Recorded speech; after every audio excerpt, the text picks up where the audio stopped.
அதோ நிற்கிது பாருங்க, டாட்டா பஞ்சு புது காரு நாங்கள் வாங்கியிருக்கோம். டாட்டா பஞ்சு இப்போ தான் எடுத்துன்னு வந்து நிறுத்தினோம் வீட்டு வாசலில். இதுக்கு முன்னே டாட்டா விஸ்டா வச்சுருந்தோம். அது கொஞ்சம் வருஷமாகி போச்சு, நல்லா தான் இருந்தது. அது கொடுத்துட்டு இப்போ டாட்டா பஞ்சு எடுத்துன்னு வந்தோம். வாசலில் நிற்கிறாரு பாருங்கள், தங்க மாட்டோம். டாட்டா ரொம்ப பிடிக்குங்க எனக்கு. டாட்டா ரொம்ப நல்லவர். அதனால் நான் எப்பயுமே டாட்டா தான், உப்பு கூட டாட்டா தான் எடுப்பேன். அது மாதிரி நல்ல மனுஷன் அவர். அதனால் அதுவும் இல்லாத டாட்டா பஞ்சு வந்து நல்ல ஒரு குவாலிட்டி.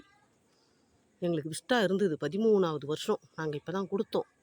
ஆனால் அவ்வளோ நல்லா இருந்தது பாருங்கள். எடுத்துக்கிட்டாங்க அவங்களே, கம்பெனிலேயே கொடுத்துட்டோம். சூப்பராக இருக்குதுன்னு சொன்னாங்க. இந்த வண்டி இப்போது டாட்டா பஞ்சு எடுத்தாந்து நிறுத்தியிருக்கோம். சூப்பர்.